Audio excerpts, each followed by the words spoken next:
Greetings from Chicagoland. You're listening to Munira's Musings, where your host Munira will showcase new guests each week to share exciting details about the journey to their niches. As we like to say, the riches are in the niches, and on this show, we'll share ideas on how to break through our invisible boundaries so we can start taking steps towards our dreams and create the life that we most desire.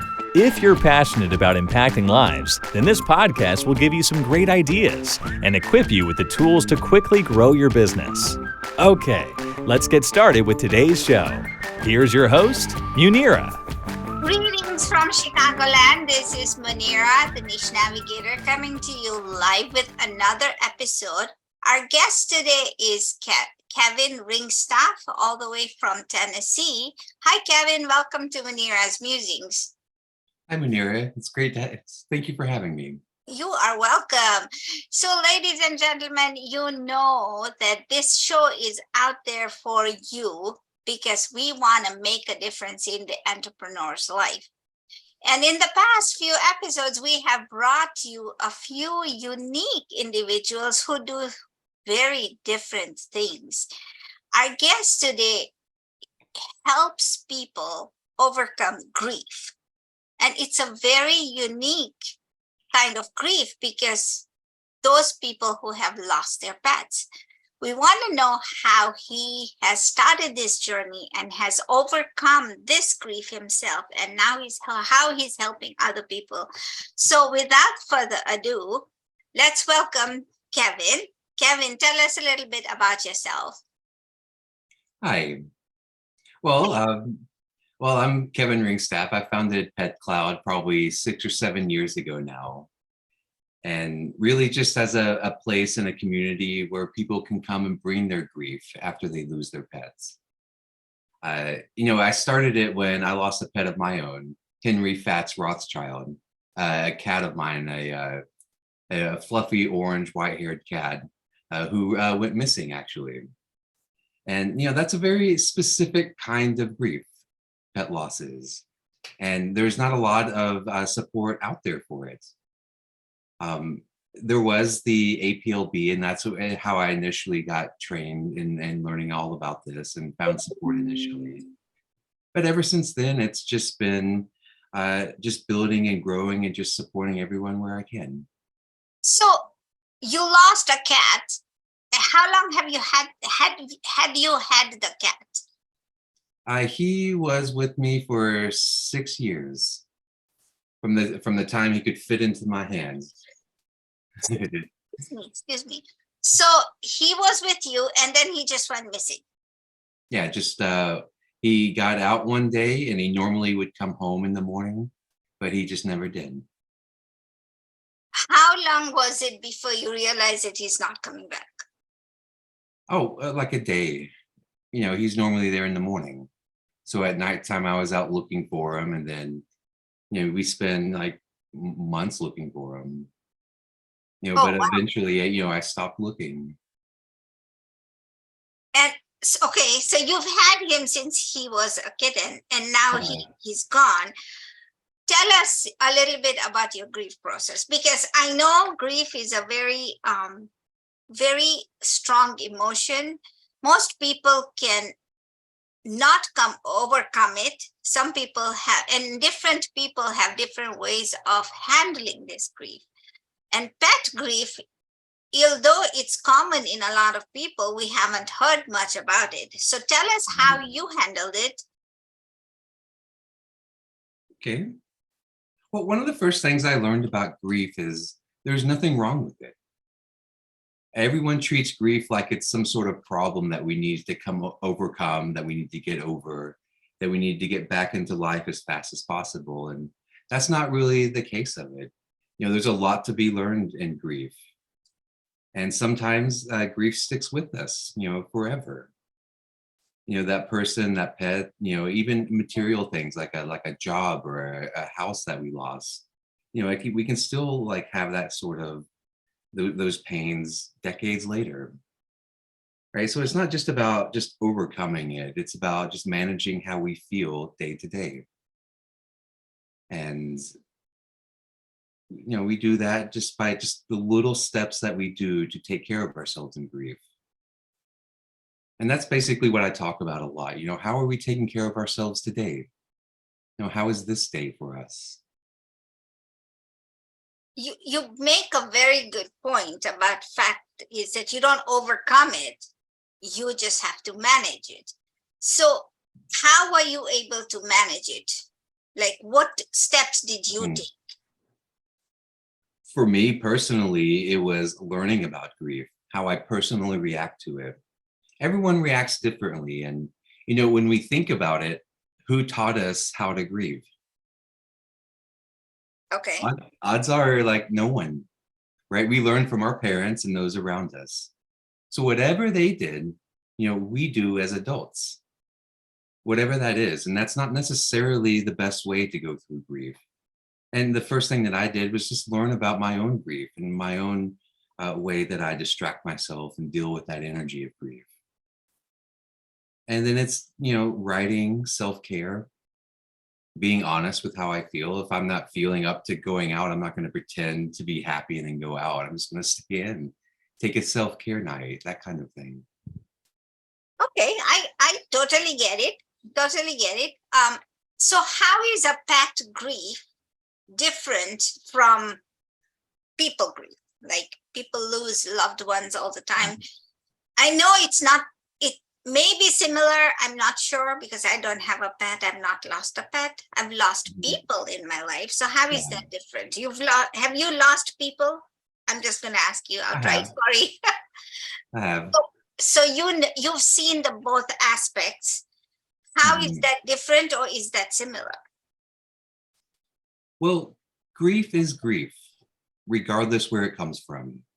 It's all valid, and it comes from, the loss of something that we did not want to say goodbye to.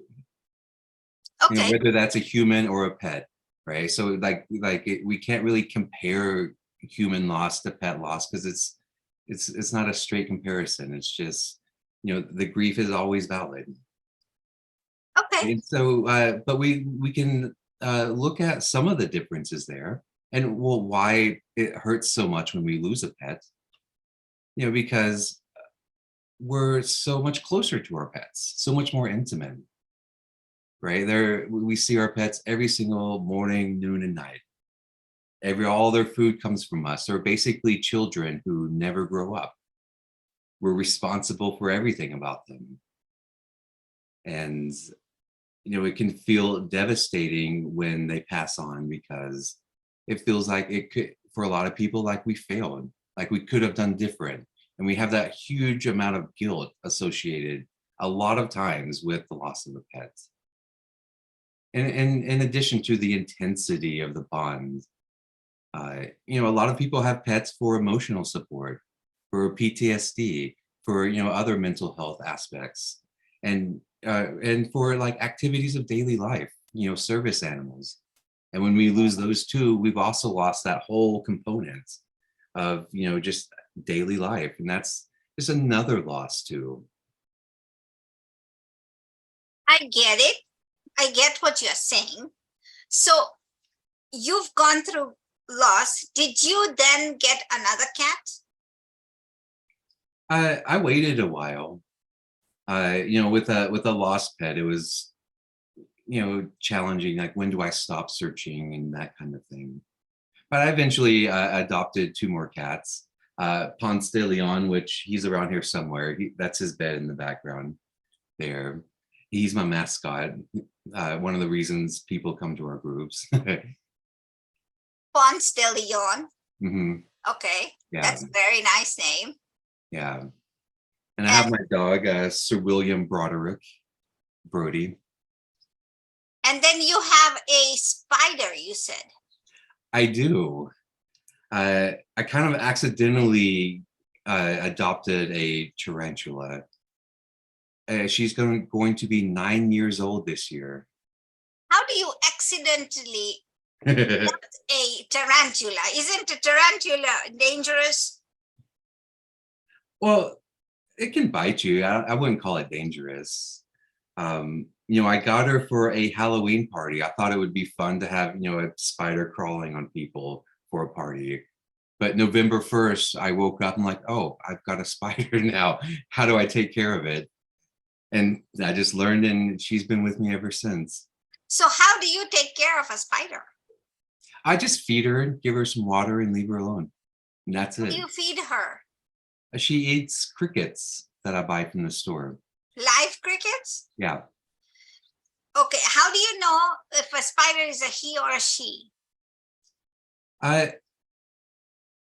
Well, I know that the males don't live that long. They have a lifespan of about 5 years. So I know she's a she because she's 9, or some exceptionally long-lived male. Okay, so you have some unique aspects to this. So now you have a group and you have this company called Pet Cloud, and it all stemmed from your first cat, the orange cat that was lost. So now tell us how, first of all, do people take the loss of a pet really hard at heart? And I mean, to the fact that the grief cripples them, that's why they need this counseling? Yes. Okay. Absolutely. Especially, the first loss that we have as an adult. Most people don't have a lot of loss before, they're in their 40s. So, we adopt our first pet in our 20s and it dies somewhere in our 30s. And that's the first major loss that a lot of people have. But, a lot of our members are elderly, 65 and older, and their pet is their only source of love, affection, touch. The only reason they get up or go outside was because of that pet. And now they don't have it, right? They don't have any community, any family, anyone who really talks or cares about them. And so they're just devastatingly alone. That's very sad. And I know, because I take care of a few women and they are very alone. I mean, they don't have pets, but I know the fact that they're very alone. So you are doing a wonderful thing. And I'm not taking it lightly because I've never had a pet. I'm not taking it lightly. I know pets are a big part of other people's lives. I haven't had one. But the fact is that I'm just making a comparison so that people in the audience can understand that this is a problem and can be potentially solved. So you bring in people and you do like a counseling session, or do they just come and talk about their pets? Both. Our main groups are we just come and we share. And is this an in-person group or do you do Zoom calls? It's all Zoom. So we have people joining from all over the country, world really, but mainly US. Wow, that's awesome. So tell me, and I'm not making light of anything, but most people have a dog or a cat, and a different species of a cat or a dog. But what is a pet that you've heard? I mean, you've got a tarantula, you are unique, but what else have you heard that people have had? Well, that's a good question. Well, we've had a lot of birds. We've had a pigeon. We've had horses, of course. Frogs. Okay. I've had 2 frogs. I forget the exact type of frogs. I'm not all that familiar, but they can live 5 to 10 years. You can develop like a bond with those kind of like amphibians too. Just that part of our lives. I can understand doggies and cats because they can come and nudge, hug you, kiss you, whatever. But frogs, to me, I I don't do a lot of cuddling with my spider. You do? I don't. No. No, you don't cuddle. Of course, it's a tarantula. Yeah. Okay. I mean, I'm just asking because people have had funny pets. I know of a lady who had a python for a snake. And, people have had little snakes in their, whatever floats your boat, but, it's different. So when people come and talk about this, like in your, what do you call it, a session or? Like a support group, a check-in group. Okay, so when people, I know I'm not supposed, we're not, I don't want to ask you clinical questions, but how does, and this could be for every grief, because if you know me, I've lost my husband in a few years, but and in our culture, we don't talk about it. But the fact of the matter is that one should talk about it. So how, and you've done a lot of research on grief. So how does talking about grief help people? That's a good question. We all know that it does. You know, part of that is being witnessed, having our pain heard and seen by someone else, acknowledged by someone else. There's that quote, pain shared is pain halved. You know, laughter shared is laughter doubled, something like that. You know, when we share our pain, you know, having other people help us with that burden makes it lighter for us. It's why we come together for funerals, right? It's the ritual practice of everyone who knew them comes together and says, I'm sorry for your loss, right? And we talk about them and we say goodbye to them, you know, and when that happens, like at a human funeral, like we feel heard and validated, and you know, like our grief is deserved. And you know, we don't, like deserved. Deserved. Okay. Yeah. Sorry. Yeah. We don't really have that a lot of times with other types of loss. Like for instance, divorce or relationships. Everyone says, "Oh, who are you dating next?" Right? But they don't sit with, "I'm sorry for your relationship falling apart." Right? That's two very different conversations. You know, people want us to just go on and move on to something else and not sit with where we are. Right. So don't you think that that should be the case, where you should? Absolutely. Yeah, like feel how we feel. Because we don't want to talk about the bad stuff. We always want to be feeling good. Yeah. Right. Well, we're accustomed to it. I'm just analyzing here. So. Yeah. Well, in America, especially, we're programmed to avoid death, avoid grief, any topic of it. Like it's almost not polite conversation to talk about things that are not happy. I don't think it's just America. I think it's the world, because I feel that people don't know how to talk to a person who has suffered the loss, and they don't know what else to say. Mm-hmm. So then some people can be cruel and say, who's next, or what's next? Or some people will just say, and just sit there, or say something funny that makes people who are grieving very angry. Mm-hmm. So in your sessions that people come, do they talk about, do they, I know there's crying there, of course, but do they always think about the good times they've had with their pets?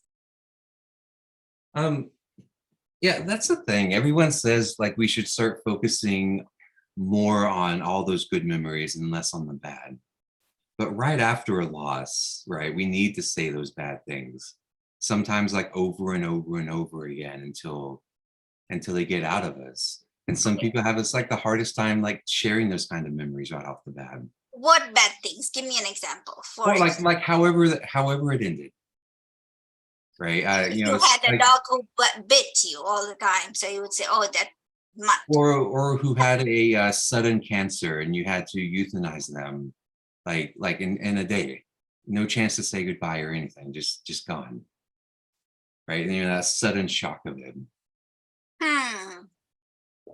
Yeah. I forgot, what was I answering? I said, what when people talk about the bad things, what are they talking? Yeah, and you know, we're just sharing, oh, did I put them down too soon? Did I euthanize too late? Were they suffering? Was there something else I could have done? But that happens with people as well, Oh, it too. does. Yeah, it happens with us all. And that's what we fixate on. And that's why so many people have this hard time of remembering those good memories. And so that's how I end our meetings. We always end by sharing our pictures, because it's, the love that we still have is why we hurt. If we didn't love anything, right, like we wouldn't hurt. Like we don't feel sad when we're taking out the garbage, right? We don't ever want to see that stuff again. It's fine. We can say goodbye to it. But this is saying goodbye to something that we really did not want to do. And it hurts a lot more. Okay, I get it.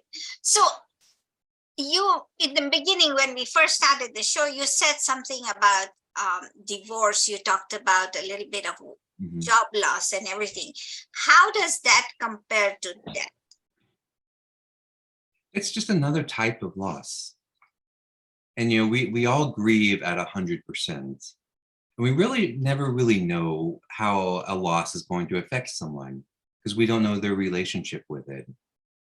Right? Like someone might be laid off, and for one person that's okay. They can just go find another job. But for the other person, their entire life and identity might have been tied up in that job and career. And they might not be able to go forward. It affects loss affects everyone differently. And some people push it all down and just go right on. And some people are just stuck for months and months. You bring a good point, and this could be another discussion for another day. But what are your closing remarks for the audience that are watching? Okay. Well, closing remarks is there's nothing wrong with grief. Nothing wrong with how we feel, even as intensely as we feel, especially in the beginning. We've lost someone very important to us, and just acknowledging how we feel, being graceful to ourselves, being compassionate to ourselves, and taking care of ourselves every day is how we get through that grief. Tell me one way that you think has been very effective for everybody who has come through your doors that has been effective. Is it just talking, or how do people, I know people deal with grief. We talked about that a little bit, but what is the one thing that you have seen over and over again that has been very successful? Sharing memories at the end. Okay. All that love we have is still here. It's just buried by grief and pain, right? And when we get at that, and we do every single time, no one comes to these groups if they don't love. And so we share those memories at the end. The more that we share the memories of those better times, that's why everyone says focus on the good times, because when we share them, it brings back those memories again. And someone can be just out of their mind in grief at the beginning, and then at the end we're sharing memories, we're all laughing, and then we're leaving. Okay, wonderful. How do people find you? We have our website, petcloud.pet, and we have a whole membership portal and everything where you can create profiles for every pet that you've lost in your life, talk with and share with other members about grief. Okay, that's awesome. And so say that website again. Petcloud.pet. Petcloud.pet. Oh, okay. That's awesome. And otherwise, are you on LinkedIn or Facebook? All of them. Oh, okay. So, Yeah. Ladies and gentlemen, we've talked about pets, but actually we've talked about loss. Pets just enhance our lives like people do. And if you've heard this, then you know that people deal with grief differently.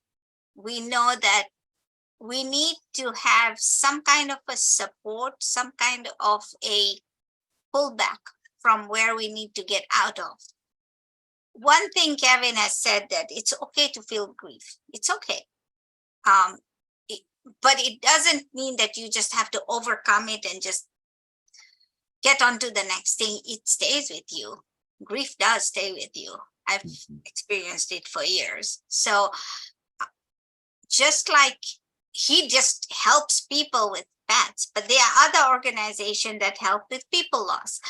And loss is significant when it happens to you. We just never know how it affects us. So ladies and gentlemen, if you are looking and if you lost a pet and you need to find some solace, let's go find Kevin and he's going to help us get over it. Thank you, Kevin, for being on our show. Appreciate you very much. And thank you, ladies and gentlemen, for being here. If you like this segment, go ahead, like, share, and subscribe to our channel. We will be back with another guest next week, and we will see what unique niches they have and how they're helping other people using their niche to move forward in life. Until then, we'll see you next week. Bye, Kevin. Thanks for listening to another episode of Munira's Musings. We hope that you found today's conversation inspiring and useful so that you can continue making progress towards mastering your own niche. Please tune in next week for another episode, and in the meantime, you can follow us on social media at Munira's Musings on Facebook and leave us a review wherever you're listening to podcasts. Thanks again, and we'll see you next time.